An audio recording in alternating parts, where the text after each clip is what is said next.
Hello, hello, hello. This is Auf Wiedersehen, sweetheart, and the summary is World War II alternate universe.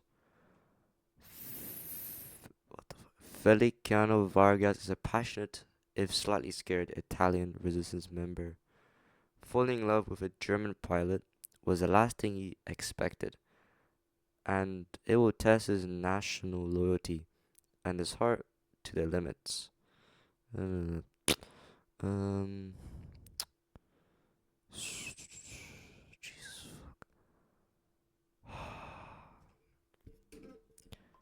Chapter. Hold on a minute. Let me get some music on in the background. Because I don't want to read this. I'm reading this at pretty much midnight. So, Feliciano did not know what else to do. Couldn't this shouting officer see that I obviously didn't speak German? He tried again, waving his little white flag even faster. He always carried it for these sorts of situations, but today it did not seem to be working. I don't understand you. Kind Dutch. I really would like to answer you, but I have no idea what you're saying. Sprechen Sie Italienisch? English? This did not work. This did not work either. The German just yelled louder. Feliciano cringed under the verbal assault and tried to shrink even smaller. This was completely unfair. All he wanted to do was walk to the village market to buy flour, and he'd been stopped on the road by this loud German soldier who seemed incredibly angry about something. He wouldn't stop yelling at him in an unfamiliar language. Feliciano was used to seeing the Germans in and around the village by now, but he had never had to deal with something like this before. He was terrified. I'm sorry, cried Feliciano as the German grew even angrier, his voice rising to a deafening volume. I don't know what you. Feliciano's heart stopping in his chest as the German pulled his gun from his holster. The, the entire street and surrounding fields seemed to turn on his side, but the soldier did not point the weapon. Instead, he lifted it above his head and Feliciano watched as the butt of the weapon moved swiftly towards him. He closed his eyes and braced for impact, but it didn't come. The sound of another German speaking reached his ears, and Feliciano risked an opening eye and peeking upwards. This new German was tall, big, blond, and spoke angrily to the officer, whose arm he held in a firm grip. He seemed to have come from nowhere. Feliciano watched wide-eyed as the blond officer spoke few more angry words before releasing the soldier and dismissing him curtly. The soldier saluted hastily and hurried away. Feliciano grabbed his white flag. He took a deep breath and waited edgily to see what would happen next. The officer looked down at him, started to speak in German, but broke off. After a few tense moments, he asked, I don't suppose you speak English. Feliciano breathed a sigh of relief. Oh, thank goodness. Yes, I speak English. The soldier kept yelling at me, but I didn't know what he wanted. It was really loud and angry and scary, and thank you so much for stopping for hitting me. And are you going to arrest me? German looked a little dazed. You're welcome.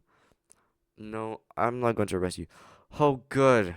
Feliciano smiled, and the officer paused before continuing. I'm sorry about him. He wanted to see your identification papers. Oh, said Feliciano. I think I'm butchering that. Anyway, scrambling to retrieve his papers from his back pocket. I have him here. I know. The German held his hands, palm up, palm outward. It is fine, really. Are you alright? Feliciano smiled again. This was the nicest German soldier he had ever encountered. Even if he was very stern looking, didn't smile. Yes, fine, thank you. The German nodded perfunctorily. You're welcome, he said again. Feliciano waited, but the German didn't continue and looked down at him intently. Feliciano felt his breath become faster as he stared back. Almost felt like the German was looking right through him. His eyes were the bluest thing Feliciano had ever seen. So, Feliciano finally feeling like he was breaking his spell speaking. Can I keep going to the market now? Because I'm supposed to buy flour and I'm already late. And I don't want my grandma to get worried. German blinked a few times. His eyes flicked up to the up, his eyes finally flicked up to the past Feliciano. Please, he gestured to the Feliciano. Feliciano or Feliciano. I don't know. To look back. I think Feliciano sounds better, but I don't know. Why, thank you. Nice German soldier, man. Feliciano ran past, continuing down the narrow country road towards the village. After a few steps, unsure why, he turned to look back. The German was watching it, but he turned away. But he quickly turned away. Feliciano decided it must be his lucky day. After the incident with the German soldier, he managed to find plenty of flour to buy at the market, plus apples and even a tiny bit of sugar, which had almost be as fuck, which had almost impossible to find since the start of the war. Feliciano ran cheerfully out of the village, waving to the locals as he went, and headed back to the narrow dirt road to his little farmhouse. The late afternoon sun bathed the trees, and the wide open fields in a warm orange glow, and Feliciano hummed happily to himself as he swung his basket of groceries at his side. He loved the countryside on days like this. He could almost forget the he can almost forget it, the constant German presence in the village. Almost not hear the sound of bomb exploding in the echoes of the mountains. Almost let his eyes skim over the site of a broken down and burnt out tank on the side of the road. It was almost peaceful. As he walked, Feliciano wondered what he had made of the German officers stopped the soldier from hitting him earlier. Feliciano what the fuck had not had much because it had not much to do had not had much to do with the Germans, trying desperately to avoid him. But his grandpa and brothers always told him that they were horrible and nasty and evil. The officer certainly hadn't seemed horrible or evil at all. Feliciano couldn't help wondering if he would ever see him again. But he shouldn't think that. He shouldn't care. So why on earth did he? Feliciano turned into the lane that led to his front door and was immediately greeted by the sounds of laughter and singing. He smiled and ran up to the house. As he walked into the crowded front room, he was greeted by cheers. Lavino stood from a table in the center of the room, playing his guitar, leading the crowd into a rousing revolutionary song. Feliciano laughed. Lavino must be very drunk already. The room was not large and seemed even smaller when it was full of celebrating revolutionaries. Grandpa Roma, Grandpa Roma, whatever he said, I don't know. Grandpa Roma crossed the room and took the basket from Feliciano before replacing it with a bottle of wine and pulling him to hug. Welcome home, Feliciano. Oh, you got apples and sugar. Good boy. What the fuck? Grandpa, what's going on? Asked Feliciano, wondering what the crowd could be celebrating this evening. Today is a good day for free Italy. Feliciano knew what that meant. He heard it enough times by now. What was the prize today? A shipment of ammunition coming out of the mountains. Roma turned and yelled to the room. That's one load of bullets the Germans won't be firing. The room erupted in cheers once again. Feliciano applauded with them, but this time his heart wasn't quite in it. Were there many of you? Is everyone alright? Oh my god. The losses were all Germans today. Roma grasped Feliciano's hand and raised it along with the wine bottle in salute. He took a deep sip before finally releasing Feliciano's hand. 3 drivers, 7 guards. Your grandpa took down 3 of them single-handedly. Well done, Grandpa.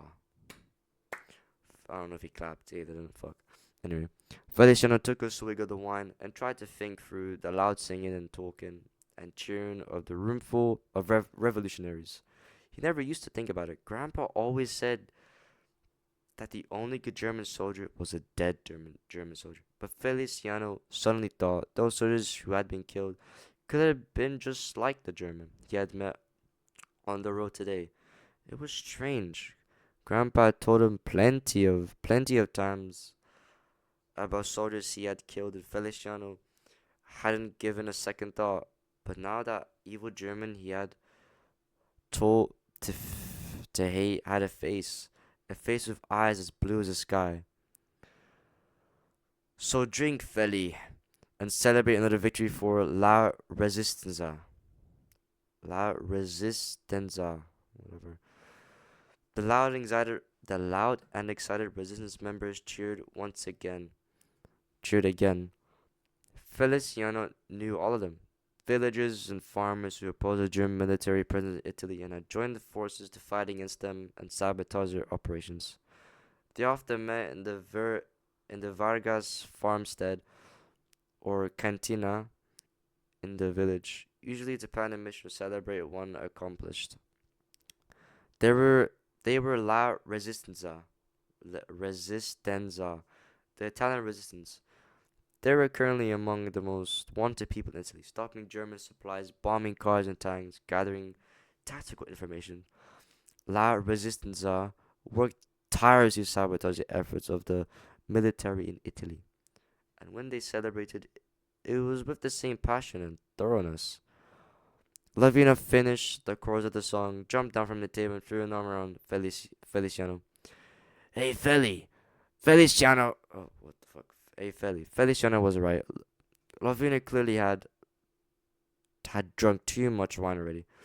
He was only ever decisive and sociable after a few drinks and a decisive victory. You were involved in the operation there, were you? I read the same. My bad. You weren't involved in the operation today, were you? Asked Feliciano, suddenly concerned. It was bad enough that Grandpa always went out and put himself in risk and danger. He did not want to have to worry about his brother as well. Lavina rolled his eyes. If only. Lavina turned to Roma.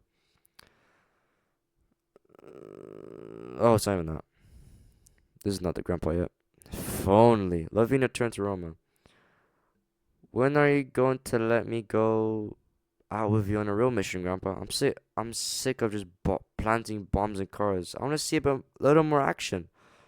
Roma just laughed and threw his arm around Lavina. You know I don't like my beloved grandsons in danger, said Roma, hugging both Feliciano and Lavina close. Feliciano laughed. Grandpa did not need to worry about him. He was the first to admit that he tried to stay away from the danger at all times. He still contributed to the movement, usually acquiring information where he could from the local villages and about German movements in the area. Feliciano was grateful that Grandpa Roma tried to keep him safe, but at the same time was aware of was aware that sometimes he was still treated as though he was a little child.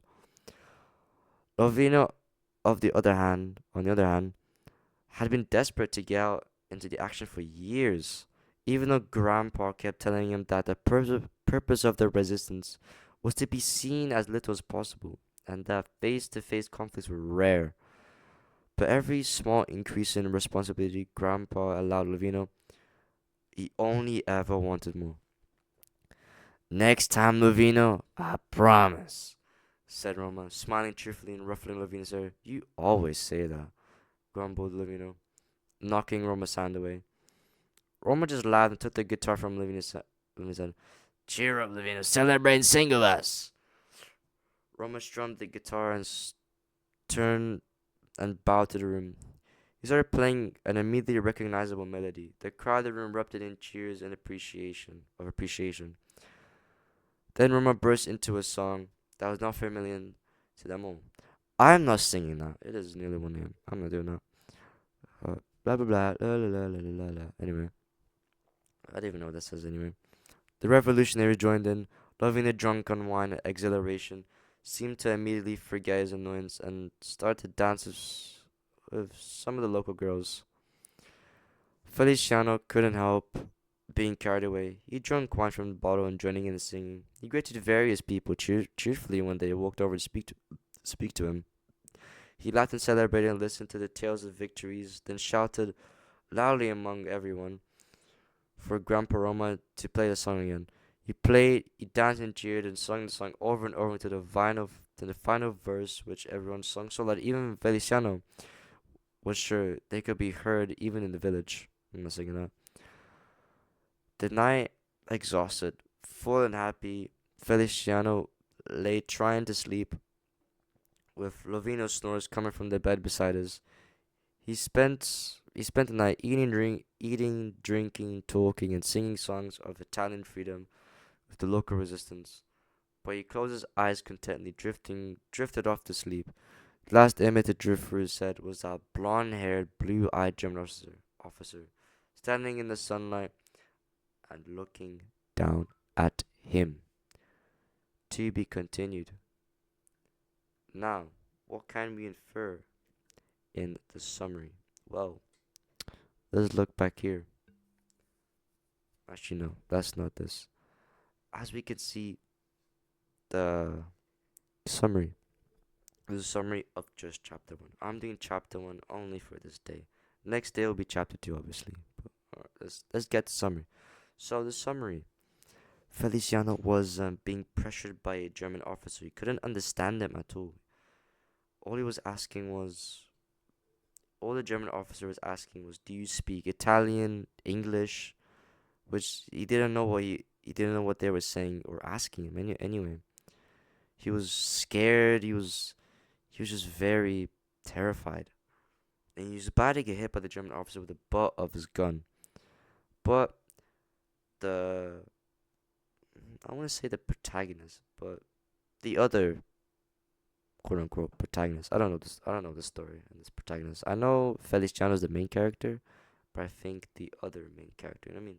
You understand the other main character, which is the blonde, blue-eyed German officer, obviously, which he stopped the German officer in time from hitting Feliciano, which you know helped him feel better. He was happy, and he was quite,